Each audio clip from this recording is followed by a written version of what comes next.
All right, good afternoon, everyone. My name is Sarah Vaughn, and I'd like to welcome you to our latest Remind webinar. Today, our esteemed expert panelists will be breaking down the final rules that were recently established for Colorado's natural medicine program. If you have any questions as we go along, you can please type them into the chat. We will allocate time towards the end to answer as many as possible. And anything we don't get to, we will try to answer them in our follow-up email that will be going out. So please keep asking questions. And also make sure to subscribe to the Remind newsletter on our website so you can get all of the follow-up recording and tools and resources that we'll send out following everything. And it will also host the recording out on our website on remindmedia.com. So without further ado, moderating today is the creator of one of our favorite newsletters. He's also one of our favorite people in the space, Henry Winslow. Henry is the founder of Tricycle Day, a free twice-a-week newsletter on psychedelic research, policy, and business that's actually fun to read. With a professional background in healthcare, marketing, and yoga, he's now focused on making psychedelic education accessible to all. And if you aren't subscribed to Tricycle Day, please do. It's a really great read. So Henry, welcome, and thank you for being here. I'll turn it over to you. All right. Thank you so much for that warm introduction, Sarah.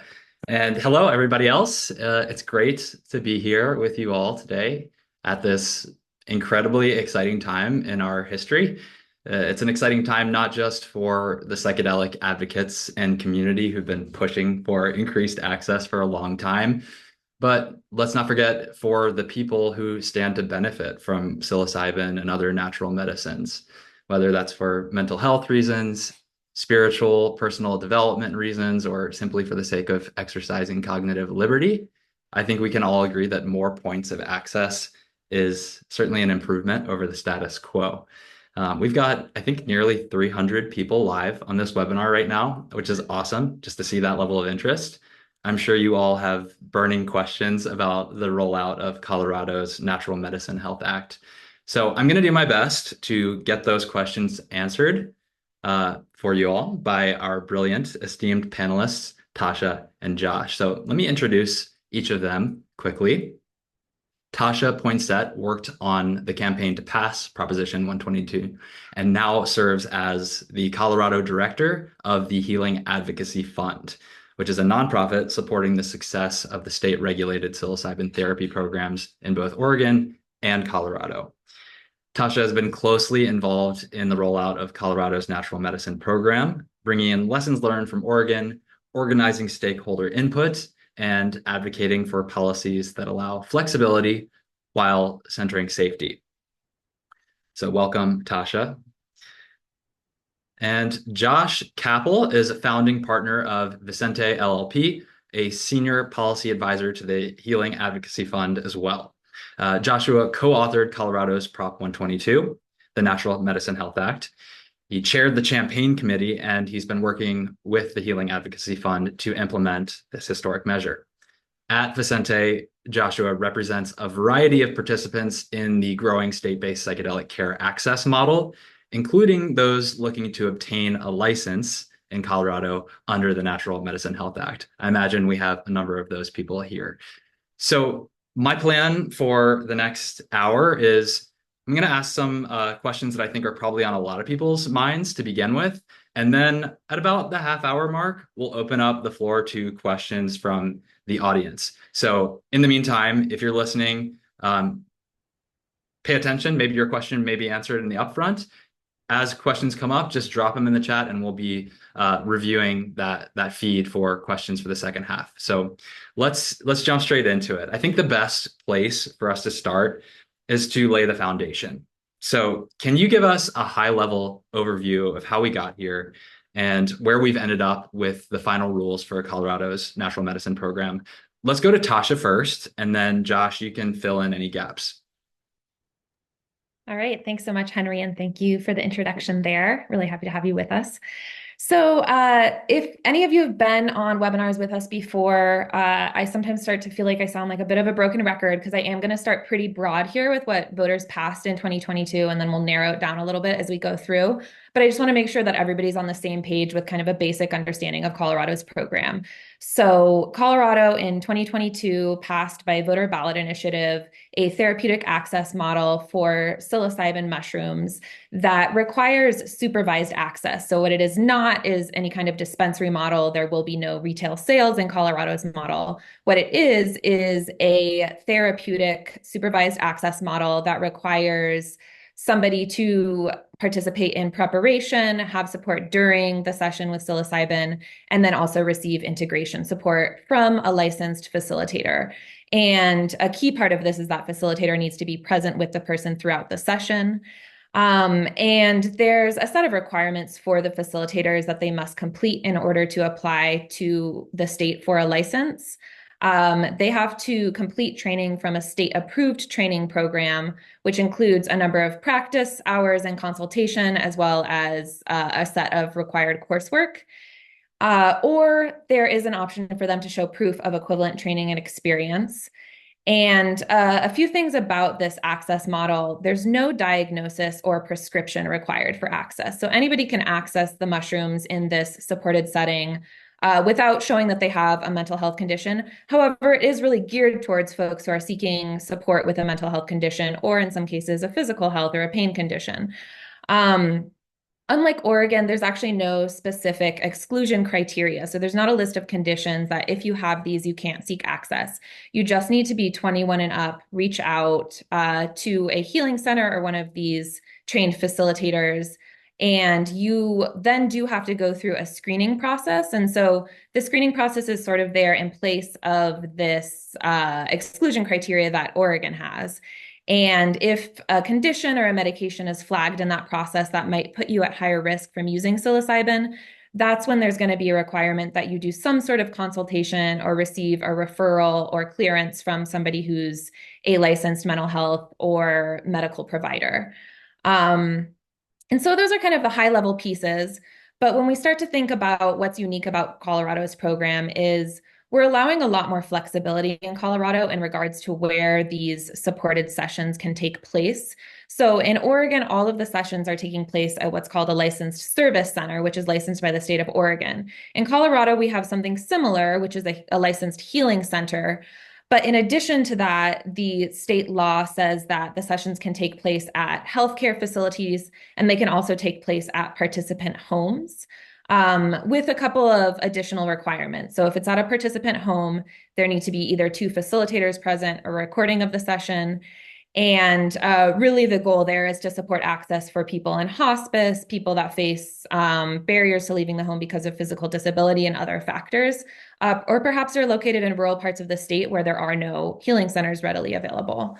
In addition to the flexibility when it comes to those different sets of location types, there's also more flexibility within the construct of a healing center. So a healing center is a space that becomes licensed for both storing natural medicine, storing psilocybin mushrooms, as well as hosting these facilitated sessions. But those spaces explicitly can be used for other purposes. So they can be used for therapy.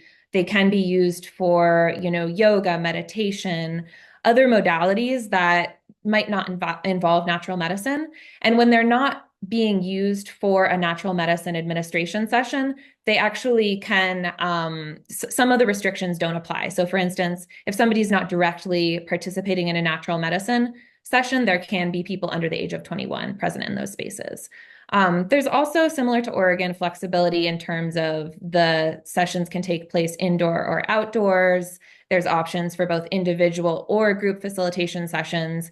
And the approach to these sessions can range from really a much more clinical kind of setting to more of a ceremonial approach, incorporating music and other elements to the experience. So that's sort of a high level what we're talking about, but I want to hand it off to Josh to get a little deeper into some of the details that we ended up with in the rules.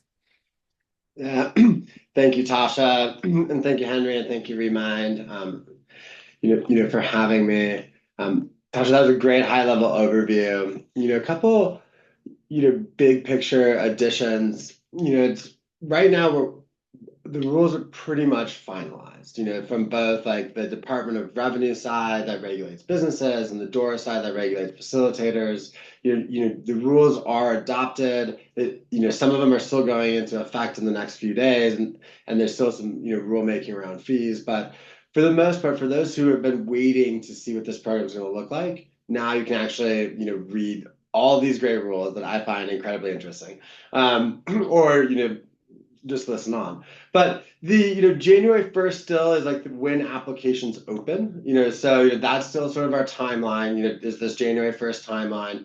There is license approved training programs today, so for people who want to be licensed facilitators, you can go, and there's approved training programs you can go to now. And they might open facilitator applications early. There's some rumors about it, but they'll definitely be open by January 1st, 2025.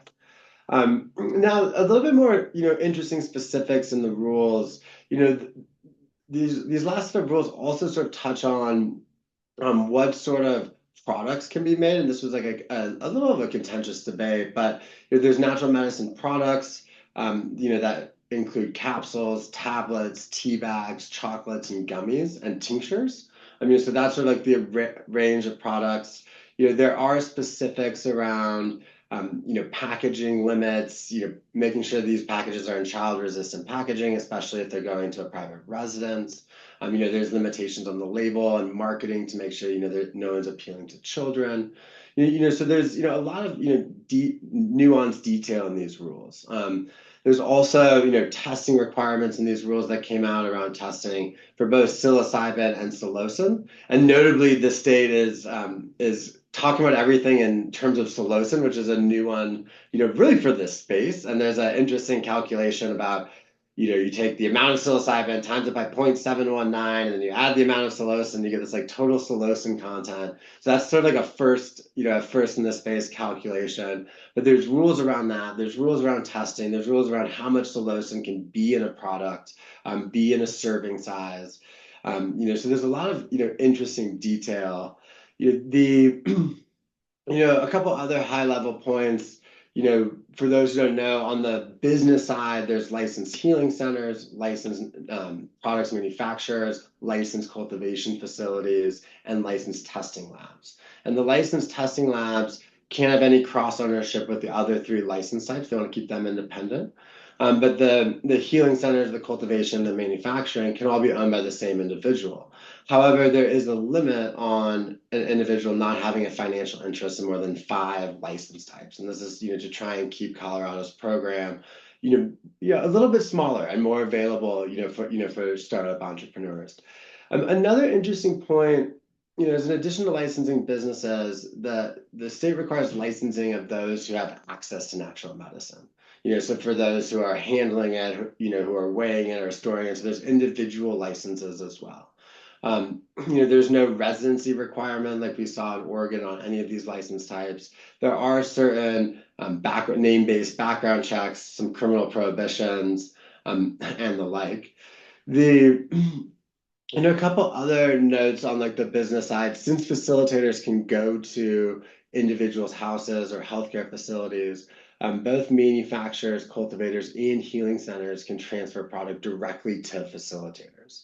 So we might see, sort of a system set up where you have different manufacturing hubs that are working with a lot of facilitators that are then going to individuals' houses or non-healing center locations. A couple other pieces to note, the state did create priority licensing for, both, members of federally recognized tribes and indigenous and members of indigenous communities, and also certain rural communities. So there's a priority licensing sort of built in there.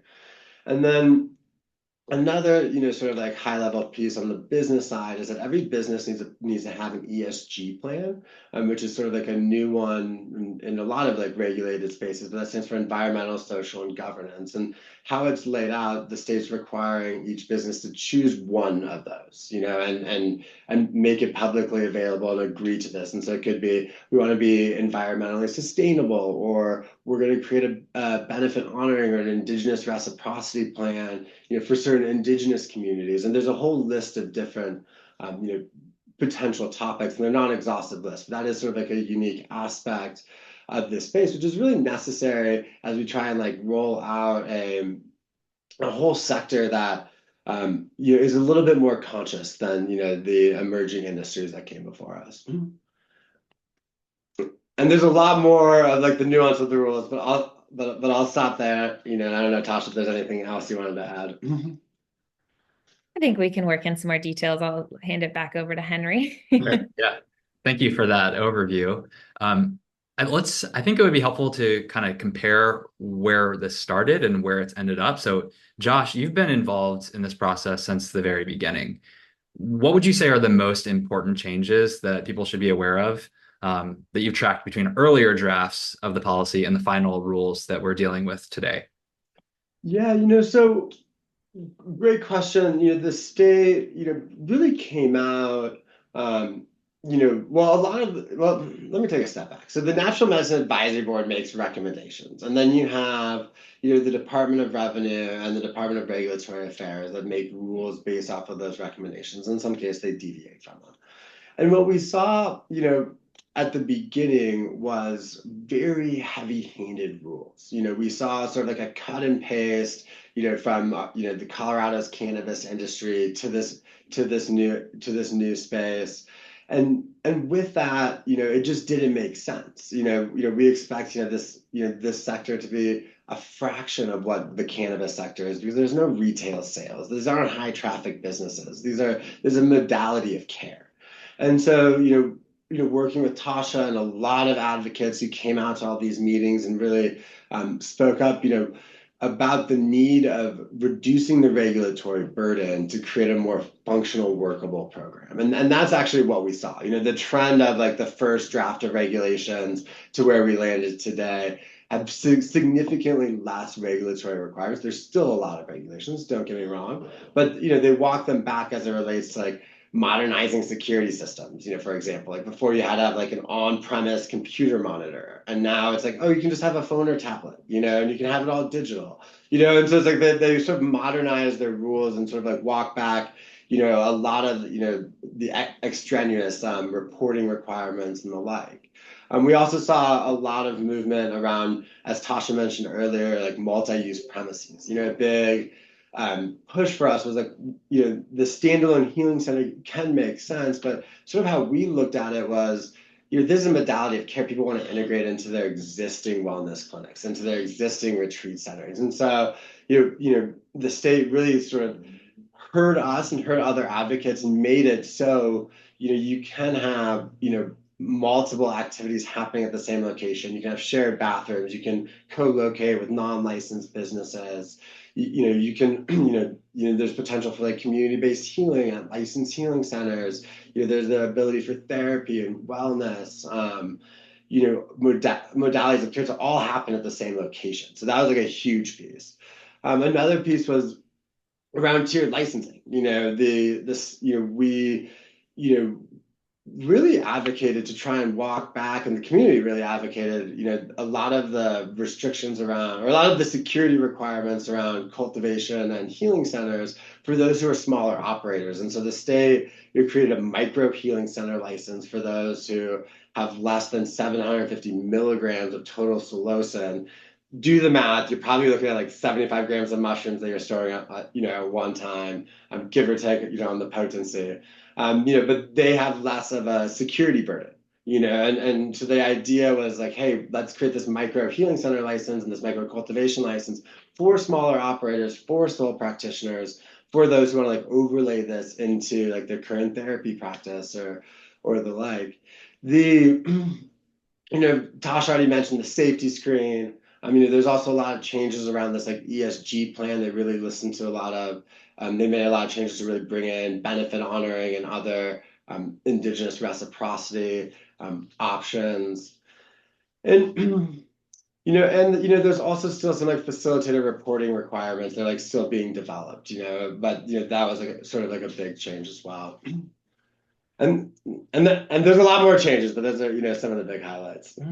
Yeah, I definitely want to get to some of the unanswered questions, but I'll just move us right along. So, both of you have alluded to Colorado's advantage, shall we say, in being a second mover to Oregon. So I want to ask you, how does Colorado's program compare to Oregon psilocybin services?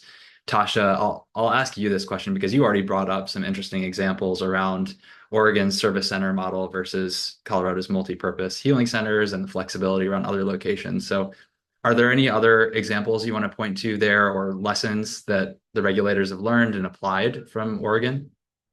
Yeah, well, first of all, I just want to give a shout out to everyone that's listening in from Oregon. We appreciate you guys so much. And you have done really amazing work to put together something that's never been tried before. There are so many awesome people in this space. They're doing amazing work. And already, more than 5,000 people have had supported access with very few negative outcomes and a lot of really positive testimonies of the impact that that's had. So props to Oregon. Appreciate you. One of the big differences that we've kind of alluded to, but I think is worth really spelling out, is that Colorado's law from the beginning included clearer protections for anyone who holds a license, such as a medical license or a therapy license, to participate in this program without facing discipline from that licensing board. Especially, if somebody becomes a licensed facilitator, it's really clear that they should not be disciplined for facilitating as a natural medicine facilitator.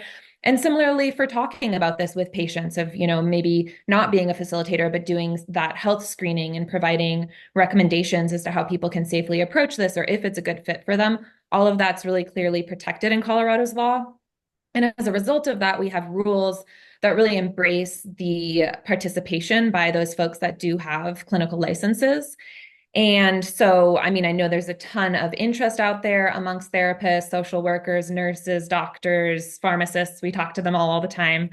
And there's also, so that's sort of the dual licensure piece that really spells out, not only can they participate and that's protected, but they can actually incorporate their skills and training from that other license in their facilitation with psilocybin. And in Oregon, it's kind of the opposite. There's a clear separation that they are told not to incorporate or to practice as a therapist, for instance, while they're facilitating. So that's a key difference.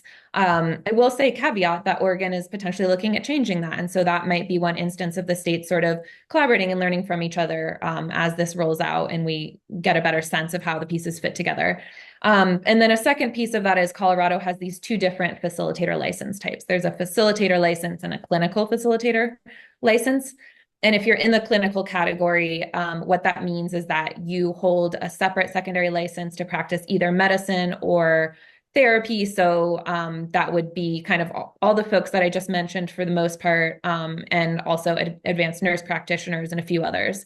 Psychologists would be clinical facilitators. The training requirements for those two license types is actually identical. So the base level requirements are the same across the board. There are a few, as I mentioned, accelerated pathways. So if somebody would qualify for a clinical license, they might have previous training that meets some of the criteria to be a trained facilitator in Colorado. And they can show that to the training program. The training program has the option to basically truncate hours in certain areas or say, you passed this, that, and this module. So that's kind of where there might be some differences. And then there's also a legacy pathway for people that have extensive experience specifically facilitating with psilocybin mushrooms that can demonstrate that they have that depth of experience. And either of those two pathways, the legacy pathway is open to either a facilitator or a clinical facilitator. There's no difference there. It really comes down to, can they show 200 hours of psilocybin facilitation experience, which is a pretty large number of hours. So they're really looking for people that have extensive experience there. Some of the other differences across the two programs we've already touched on, which is just greater flexibility within the locations.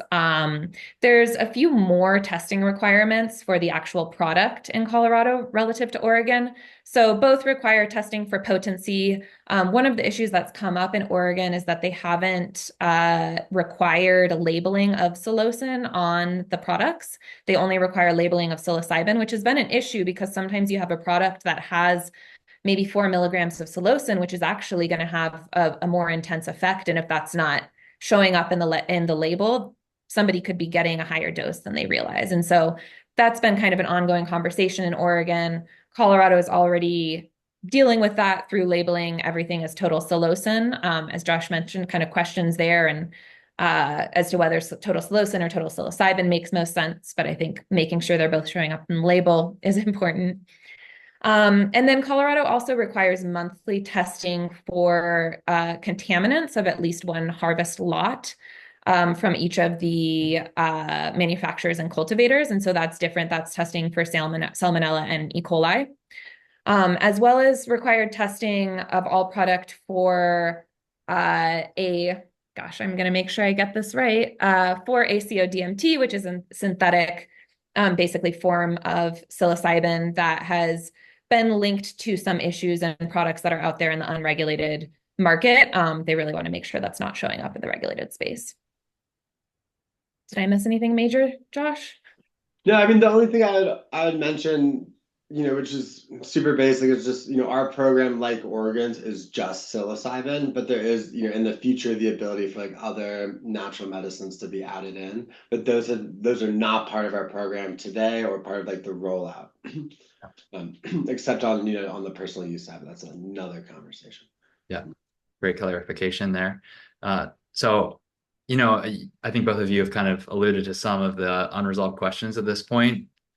These rules are technically labeled final, but we know they're anything but that, right? So what would each of you like to see either clarified or changed before Colorado starts issuing licenses in as early as January 2025?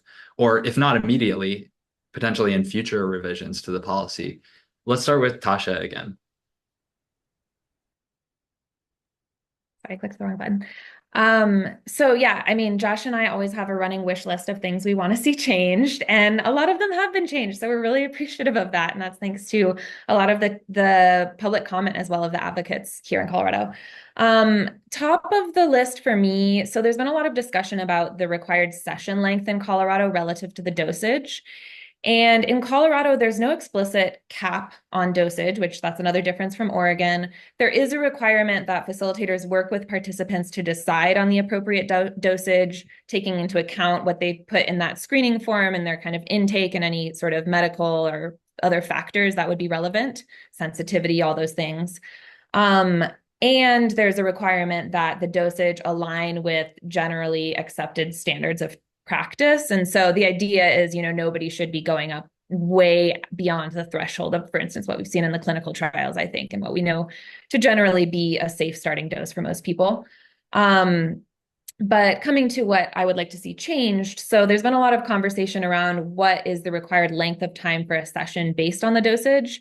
And Oregon has this approach where they start with a pretty low length of time, like 1 hour, and then for subsequent sessions, 30 minutes for something that's really a small dose, a microdose, so subperceptual. And then the length of time increases as you get to the higher doses.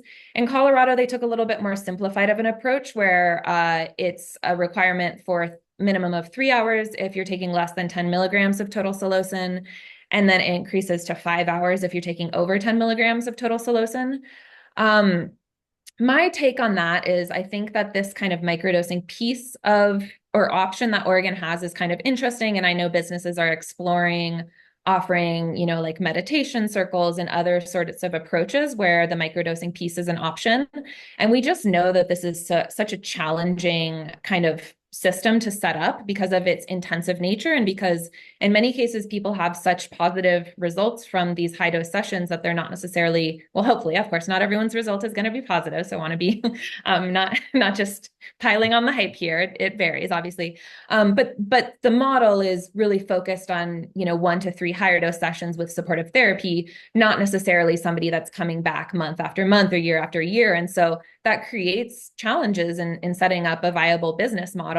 And so in Oregon, they've had this microdosing option that businesses are just kind of exploring and seeing if that can be a piece they bring in. I think it would be worth Colorado looking into that. And then also thinking about if they could just align those lengths across the board with Oregon. I think there haven't been real issues with it in Oregon. If anything, that the facilitators there have asked for a little bit more flexibility. But we haven't seen it come up as a safety issue. So I would prefer to see it align a little bit more closely with Oregon. And then there's been a lot of conversation around questions related to supportive touch and what types of touch are allowed in a session. And honestly, we could do a whole webinar on just this topic, so I don't want to get too deep into it. But the Colorado rules are quite restrictive around that, really taking kind of a conservative safety first approach, which I appreciate. But they're restricting the options to supportive touch of shoulders, hands, or feet with written pre-consent from the participant, and really emphasizing, consent, consent, consent. That's critical anytime you're talking about touch in this context. Oregon, in addition to those three, also allows hugs, which I've heard the argument made that there's certain situations where a hug can be beneficial or supportive to people when they're in particularly challenging experiences, and that it could be problematic to completely cut that off as an option. So I would love to see the state just engage a little bit more, especially with people that have experience in the realm of touch. We've talked to a lot of advocates who focus on psychedelics for chronic pain and applications like, more of a physical therapy approach, sometimes range of motion, where touch could be really, really beneficial. And we've heard the case made that there's ways to expand the options here while still keeping a clear focus on safety and training and consent and all the pieces that really matter to safety. So we'll see how that evolves. I understand why they're taking a conservative approach, and yeah, it's all they're challenging questions. Yeah, that last one is definitely a doozy. I mean, especially given that you brought up the difference between Oregon and Colorado, being that the facilitators here can generally blend modalities. So I can see why certain people who'd put in a lot of hours and training into that modality would be upset by the restrictions there. Let's go to my last question, because we're at the half hour and I want to make sure there's time for audience questions.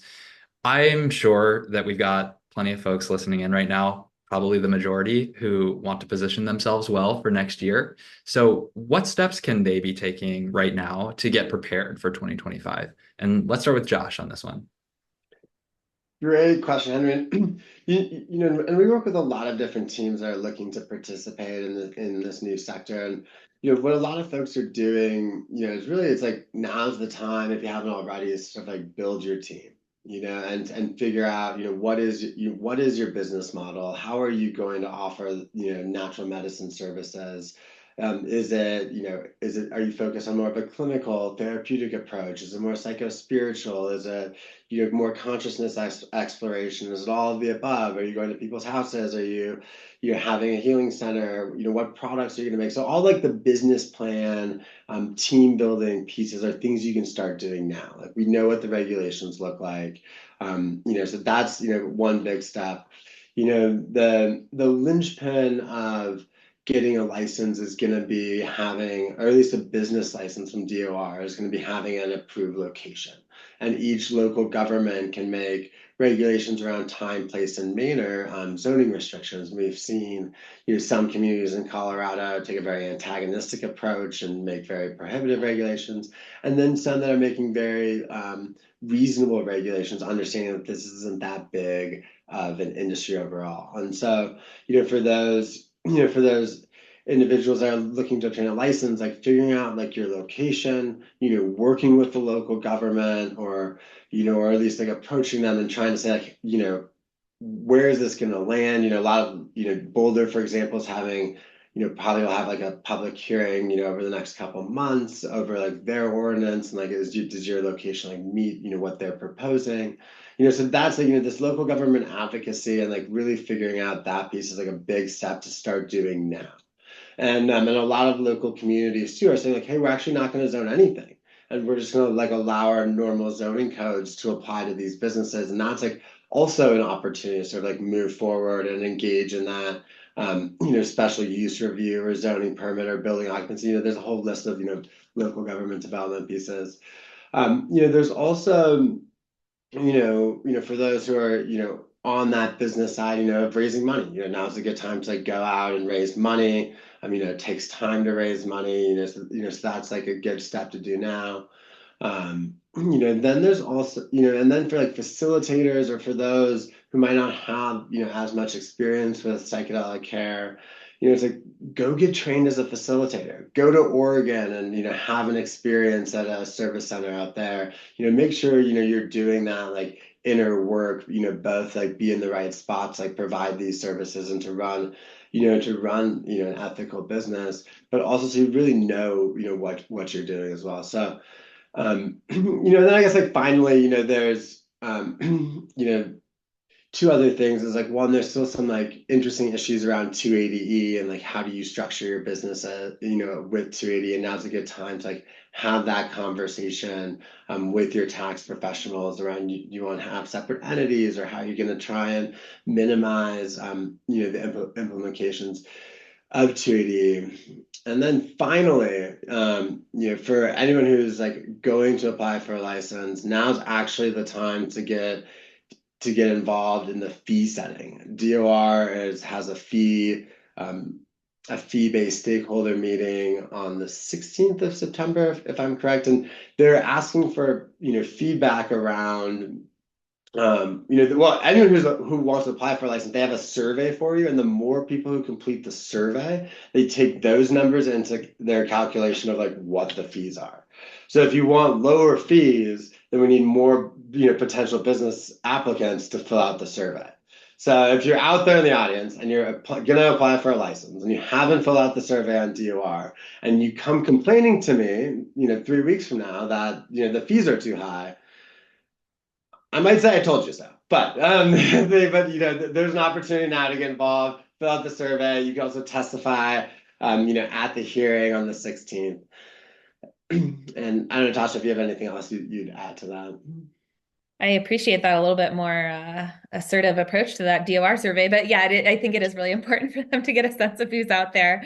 And it just, helps them conceptualize this program. I will also give a quick plug for HAF survey that we're also circulating for anyone applying for a healing center license.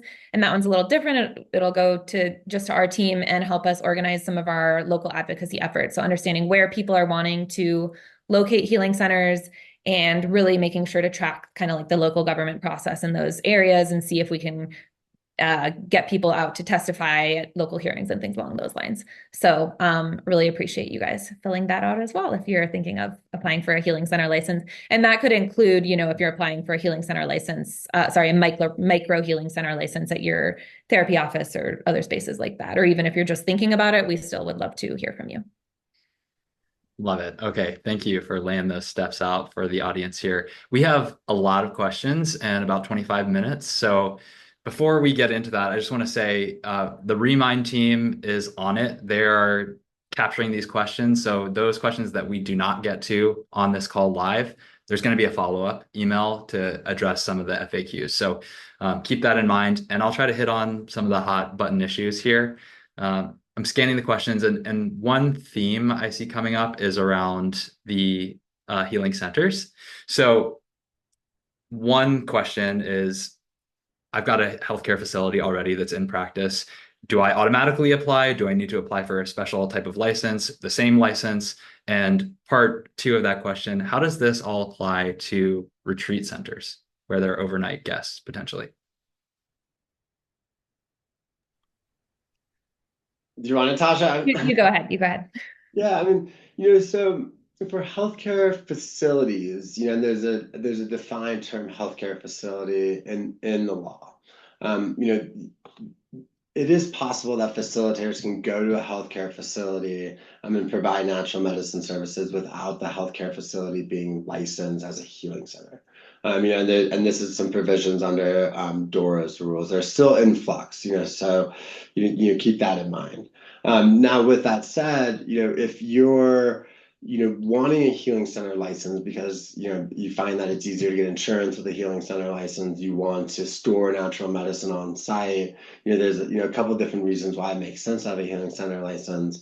Then it's going to be a question. The first step is going to be this local government zoning question. Is your healthcare facility, does it meet the zoning of the local government? And that's going to depend on what community you are. So, for example, in Boulder, at least based on their conversations, they were talking about allowing healing centers anywhere that's zoned as a medical office. Most healthcare facilities are zoned as a medical office, so you could be fine. With that said, though, there's also a 1,000-foot setback in state law from schools, daycares, and certain childcare facilities. So you want to make sure that like you meet that setback requirement, but then you could apply for a healing center license. And then part two is the retreat center. There is an open question around whether facilitators can just go to a retreat center without the retreat center having a healing center license. There's an open question there, and I expect some more clarity. But for a retreat center to get a healing center license, it is possible. And you can get a healing center license in just part of your location. So you could say, hey, this one building is going to get the healing center license, and there's specific requirements, like you can't have no one can consume marijuana or alcohol in the licensed premise of the healing center facility, but that doesn't mean they can't, consume marijuana or alcohol, at their little cabin or at the licensed restaurant that's not part of the licensed premise. And so, that's how to think about it. Again, you have the same like local government time, place, and manner restrictions to consider, and like getting out ahead of that and approaching your local government is like a really good path forward there. And then as we alluded to earlier, a lot of like the multi-use premises rules that we put together say that like, hey, you may be licensed as a healing center for, in this one building, but if there's no natural medicine there, then you can actually use that space for with folks who are under the age of 21, and there's like a less of there's less regulatory requirements if you're actually like not storing any natural medicine, even though you might be licensed. My long-winded answer. Great answer. Tasha, anything you want to add there? I think it was pretty thorough. You good? Okay. All right. I'm seeing another question around facilitator training programs. What do people need to know about getting approved to train facilitators? I can jump in on this one. So yeah, we kind of skimmed over some of the training pieces, partially because we've just focused so much on them in our last webinars, but the basic requirements for somebody wanting to apply for a license are, I'm sorry, my dog is making some noise in the background. I think he is dreaming actually. So anyways, hopefully it's not too distracting. So the basic requirements are 150 hours of coursework with an approved training program. There are so far 7 approved training programs. Several of them are Oregon programs that, went ahead and got approved in Colorado. And a few of them are just, Colorado local programs or national programs that are, from other states, but operate in Colorado and Oregon. And so you do the 150 hours of coursework. About half of that can be what's called asynchronous, which is kind of like watching video content and things like that. And the other half can still be done remotely, but it needs to be live, interactive with the instructor, option to answer questions and those types of things. Once you've completed the 150 hours of didactic, there's a required 40-hour practicum, which 30 of those hours you have to be directly participating in psilocybin administration sessions, either experiencing yourself personally, observing facilitation, or co-facilitating. For that practicum requirement, if you want to do that, say you've already completed the didactic, either you previously did a course in psychedelic assisted therapy that's accepted by one of these approved training programs, and they've kind of signed off, okay, you completed the didactic, then you could go straight to the practicum. The only way to complete the practicum this year is to actually go to Oregon and do it with one of the service centers that's affiliated with an approved Colorado training program. So that's one option if you want to do it this year. Starting next year, there will be practicum sites opening up in Colorado. So you'll be able to stay here and do it here. But to do it in Colorado starting next year, you'll need this training license because that's needed in order for you to be able to facilitate during the training.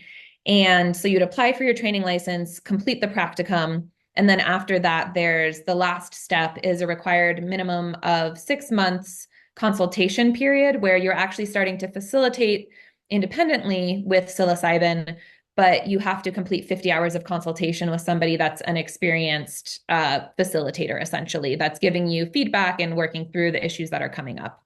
And then once you've completed that, then you can apply for your full facilitator license. But one thing to note is you don't need to be, a therapist or a doctor to get the training and become licensed. You need to be over 21, have a high school degree or equivalent, and then complete the state requirements and apply for your license. Okay. Josh, anything to add? The only thing I'd add is for those who are licensed facilitators in Oregon who've been licensed for a year, you can transfer your license to Colorado without any further training. Okay. Okay, I'm seeing a question here around licensure for a facilitator who does not handle psilocybin product directly. I imagine the context for this could be maybe a preparation integration coach of some kind. Do the rules govern that sort of role at all? Or perhaps maybe the question is around somebody who's involved in the dynamic, but they are not physically handling the psilocybin, but provide some sort of supportive role. Yeah, it's actually a really good question. Right now, like the practice of facilitation in Colorado is defined as a preparation session, an administration session, and an integration session, all three of those combined. So for someone who, is just providing psychedelic integration as, a licensed professional counselor, they shouldn't be like brought into like the practice of facilitation because they're not doing all three steps. There is like conversations about potentially changing that. So like, definitely stay tuned. And for anyone who's like licensed, who's doing integration or doing safety screens as a physician, there are, things you want to check with your insurance and you want to check with, your applicable licensing board. But, there's some ambiguity there. I will say though, for someone who gets a facilitator license, nothing requires them to administer natural medicine. You could actually, be a licensed facilitator and just be part of a group setting. For group, facilitation sessions, it's like one facilitator for every four participants. And so like there might be ways, there might be there might be a lot of benefits like being a facilitator but not actually taking part in the administration session or the administering of psilocybin.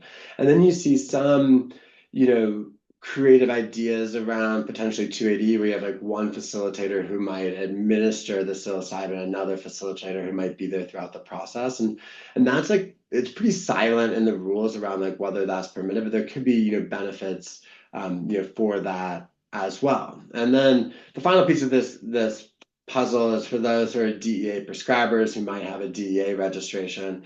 There is a lot of hesitancy about wanting to handle a federally illegal substance.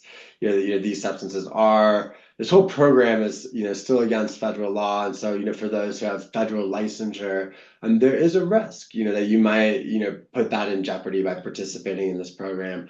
Now, there is like, arguably, some places that are safer around safety screenings or post psychedelic care that don't have the same implications, but it's a pretty complex and detailed analysis. Asha? Satisfied?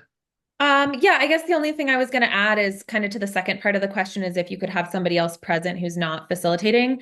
And that is allowed with prior informed consent or kind of like signing a disclosure on the part of the participant. And so some ways I've heard people talk about that if they want to have somebody come in who, for instance, is doing sound bowls or something along those lines, like maybe more of a ceremonial approach, that person maybe doesn't want to get licensed as a facilitator. Based on how the rules are set up, the participant or maybe participants could consent to that kind of thing. They could also consent to like researchers or other observers being present if they want to. If somebody wants to do some sort of film project or something, all of that is allowed as long as it's, prior consent. Okay.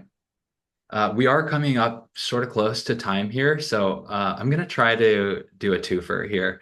I'm seeing a lot of interest in the chat around this micro healing center concept. I think when you started talking about that and the potential for the regulations to be slightly relaxed, a lot of ears were raised. So could you talk about one, who might be an appropriate candidate for that and maybe a finer point around what the differences are and what that allows? And here's the twofer. There's also interest around microdosing in other contexts. So I know that it's a very strict guideline that there is not to be take home at home use. Was that a discussion point? Do you see any wiggle room, not wiggle room now, but potential room for that to change in the future? Yeah. Okay. So the first one on the micro healing center, the intention of the micro healing center was, really for like the solo practitioners or small operators to be able to have a license that they can, add on to their therapy office or other space, that doesn't have the same, burdensome regulatory requirements. How it landed is, the big differences is the micro healing center has a smaller fee. So there's a smaller licensing fee, and then and then they don't have the same security requirements. So a normal, healing center has to have a fully operational security system. A micro healing center just has to have video surveillance over the natural medicine or where it's being stored. So instead of like a whole security system, you just have a small one. There is a limit on, as I mentioned earlier, how much product a micro healing center can possess at a time at roughly 750 milligrams of total psilocin. And that's sort of like the main sort of differences. I don't know, Tasha, if I missed anything there. I was just going to mention that even at a micro healing center, the actual medicine needs to be stored in a locked safe. But it's just it's a notch down in terms of the infrastructure required for security. And I would say for both of them, we've gotten questions of like, is there a minimum square footage or things like that? Really the space requirements, like there needs to be access to a bathroom and sanitation facilities, and the administration area needs to be able to be not accessible by anyone who's not authorized to be there. And it needs to be a space like reasonably free from hazards, but there's not a huge amount of like, it needs to be specifically this way to be a healing center. Yeah, there's a lot of flexibility. And on the microdosing question, there's a couple of different streams going on right now, related to that. One is, sort of as Tasha mentioned, the sort of duration requirements or prohibit, or at least like effectively prohibit microdosing because someone needs to sit with a facilitator for 3 hours, no matter how small of a dose they take. And so that's like something we hope to see change that like better reflects Oregon. But big picture, the purpose of this law was really for like psychedelic care and supervised psychedelic care, and not products for at-home use or products sold for at-home use. With that said, though, there's a great organization that I've been working with, the Microdosing Collective, that is really laying the groundwork to try and figure out like what is the most responsible way to have safe tested products for at-home use in a manner that doesn't over commercialize or over commodify this space, that that doesn't create up some cheesy retail system, but that does provide a lot of healing and provide people the agency to really develop their own relationship with these substances. With that said, though, on our personal use side and the decrim side, individuals are allowed to microdose. They're allowed to possess products at home. They're allowed to share those products. So there is, some, avenue for the microdosing community. Yeah, totally. And I think that's actually a great segue for one more question I want to sneak in here. I imagine a lot of people are thinking about this, so I'll just ask what maybe some are hesitant to put in writing. There's a gray area around the sharing and gifting economy here. And also there's a lot of discussion to your point around the use of psychedelics for care and support, where there's a macrodose to initiate the healing. And then as part of the integration process, perhaps there's a microdosing protocol to follow. So what risks should people who are either planning to be licensed or considering being licensed take into account if they want to sort of explore the edges of that gray area? Great question. Great question, Andrew.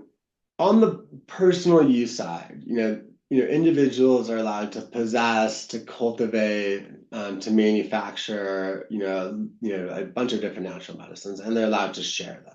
There's limitations. You can't cultivate in a space larger than 12 by 12 square feet. You can't manufacture with inherently dangerous substances. and you can't, get paid for sharing, for like services that are provided with sharing.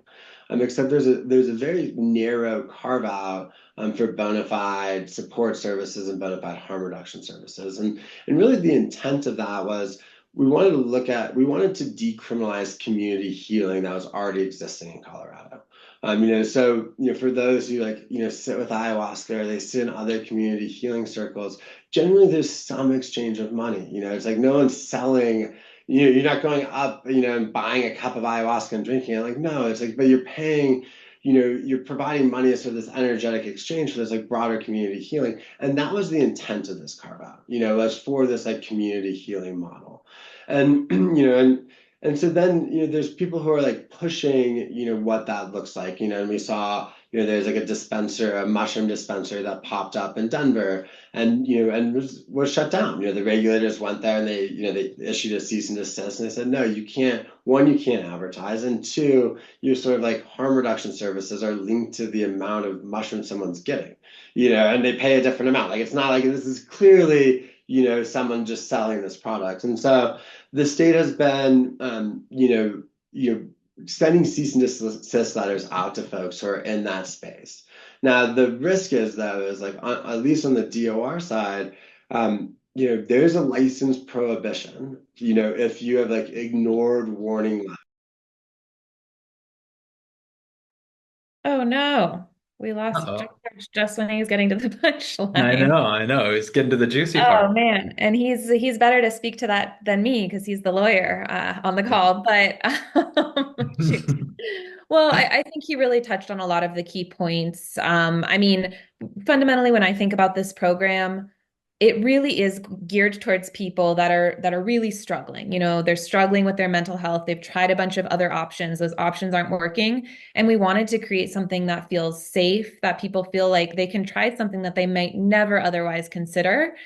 And so first and foremost, and that so they can try it and then they can have the support to really hopefully maximize the benefits.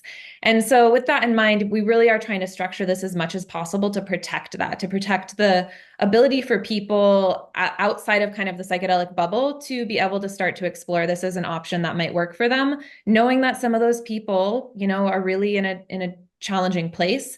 So I think we kind of keep that center of like, what can we do to protect this amazing change that we've been able to make, recognizing that there's other ways of engaging with this, that we also created this personal use side. And I think people are doing really interesting stuff in the personal use realm. I've met groups of therapists that are totally within the personal use side, no exchange of money, just facilitating with each other to get that experience. And I think that type of thing is really beneficial because they'll start to have that depth of skill and experience that if they then do become licensed, they're that much more prepared to support somebody that has a challenging mental health condition as well. And Josh is back. So I don't know if you want to finish your thought there, Josh. No, sorry about that. I think my last finished thought is nothing I'm saying is legal advice, and please consult an attorney. But yeah, I mean, I think to actually finish that thought, there is risk if you're pushing the envelope. If you get accused and convicted of selling natural medicine, if you ignore warnings from the state, you could be denied licensure of participating on the license side. Mm-hmm. Yeah. Great. Well, we're right up at the time here. I think that's a great place to wrap things up. To everyone who attended, thank you so much for joining us today. And thank you, Tasha and Josh, for your expertise and sharing that with everybody, myself included. I learned a lot. As a reminder to all of our attendees, we will be emailing everyone with a recording of this presentation, this webinar, along with some links to key resources that were referenced along the way. And last note, we hope to see you all on December 3rd in Las Vegas for the third annual Remind Psychedelic Business Forum. Tickets are on sale right now at remindmedia.com. So if you haven't grabbed your ticket, now is a great time to do that. And we will see you there. So thanks, everybody, once again, and see you in Las Vegas.